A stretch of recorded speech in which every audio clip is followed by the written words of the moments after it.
Welcome back to Criticult Gang, and let me just say right away before we dive into any of this, if you don't want spoilers for the future of the MCU, just go ahead and stay away, because the Antman and the Wasp Quantumania trailer has dropped, and I don't see a good way to talk about it without probably spoiling some of the plot, potentially. And if you're one of those folks that likes to go into a movie completely cold, this is your last chance. Get out now while the getting is good. For those of you that choose to stay, welcome back to Criticult. I have missed you dearly. Happy 2023, Happy New Year, all that good stuff. Let's get right into it. What happened in this trailer?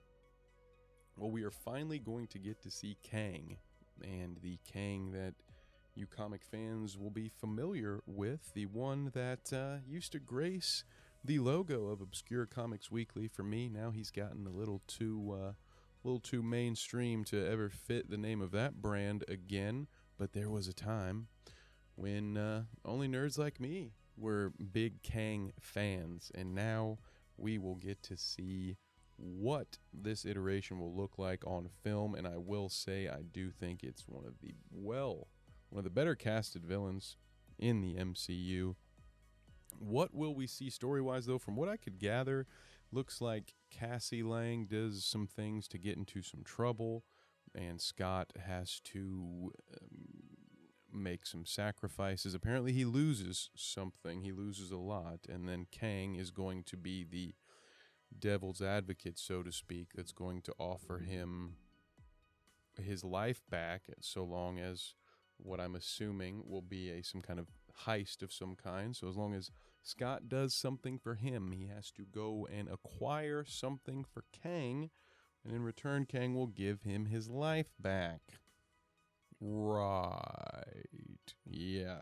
So not a groundbreaking story on that front. I don't expect to see one anyway. I'm sure there will be some kind of wrinkle there. They're going to launch the next phase of this MCU, in my opinion, from this. So I imagine there's going to be maybe some subtle things that will build out further. But this is where we're going. We're going with Kang and the multiverse and Secret War. I'm not exactly sure how all of this stuff is going to tie in, but here we go. It looks like Scott is going to be the unfortunate, tragic hero that probably causes all of this horrible stuff to happen. I mean, you may still be able to pin it all the way back to Peter Pan, or even Loki. Peter Parker Spider-Man. Peter Pan. That'll be a tough one to live down. But you know what? We're going to leave it in. I'm not even going to edit it out because I think it's funny.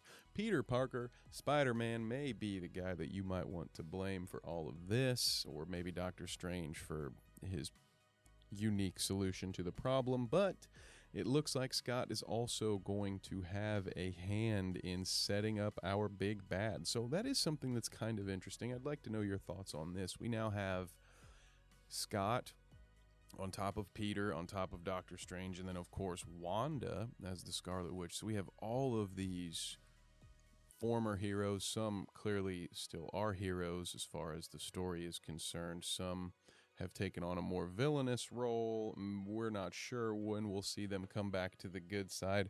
What are your thoughts on that? Do you sense a theme coming in the upcoming phase, with so many of these heroes actually being responsible in some form or fashion for the current downfall, for the situation that they are in? I think you can tell some very interesting, some very cool stories. I like my stories to have a lesson in them, so long as they aren't too preachy. You know, I like it to be something that people can learn from, if, you know, it's not overdone. And the first goal of any creative piece, of any piece of art, at least for a movie, it should be to entertain, right? You entertain first, then once you've got an entertaining story, make sure your message fits and that it makes sense, and that you're not hitting people over the head with just your thoughts and way of life.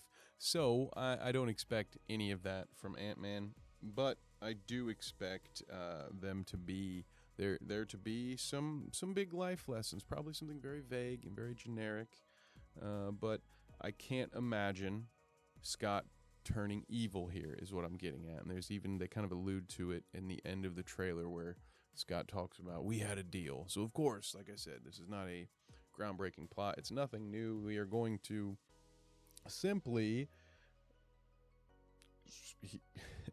we've the simple plot of hero is desperate, falls for bad advice, takes a bad deal from the bad guy who will ultimately betray him, and then our hero will have to fight the big bad, who we know is the big bad all along. And I guess at the very least, we have the knowledge of Kang, most of us at least, coming into the movie. That's another topic for another time. This plays into something we've talked about on the Dweeb program, which is MCU movies are no longer watchable if you don't also watch the Disney Plus television programming. And then to make it worse, for those that do watch that programming, you're still going to get the ham-fisted, poorly put together, rushed backstory that the movie will give to try to placate those folks in the crowd who aren't watching the television shows, you know. And it will just get very confusing, because if you're damned if you do, you're damned if you don't. I mean, look at Doctor Strange with Wanda and that whole scene where she's revealed as the big bad and how it completely undermines the end of her story arc in WandaVision. So I don't need to rehash all of this for all of you. Likely you know what's going on, but this whole thing, that is a frustrating aspect of it. But as someone who did watch Loki, I guess I'm happy to know that I've done my homework. I've met the prerequisite for watching this movie. So with that, I think it will be enjoyable. I'm excited to see what they do with this Kang story. I'm happy that we're finally sort of blasting back off into the major storyline. It really felt to me personally like the MCU has just been kind of treading water for the last couple of years. I know that a good part of that had to do with the pandemic, but also, you know, the transition from the Infinity Saga into a new saga. Just think of a television show, and some of the greatest television shows of all time have very badly paced, very boring first episodes, because there's a lot of information you have to trudge through just to be able to understand everything so that it will be entertaining when you have all the pieces. So I think we may finally be starting to get there with the MCU, and we might be getting back into a golden age. Maybe not gold, let's call it silver. How about that? But what do you think? How do you see the MCU playing out? Are you excited for this Antman movie? What else is coming down the MCU pipe? There are some rumors. I'm not going to get into them here, but I have found some allegations, some rumors of who the next Reed Richards just might be in the MCU. So stick around for that. We'll talk about that here on Critical. We will also talk about it on the Dweeb podcast this Wednesday, I believe. So be sure to go over there and subscribe as well. That is Weeb, double D Dweeb. And you can find us on Spotify, Apple Podcast, and on YouTube as well. But don't forget to subscribe here at Critical, where we will be getting back into the swing of things for 2023.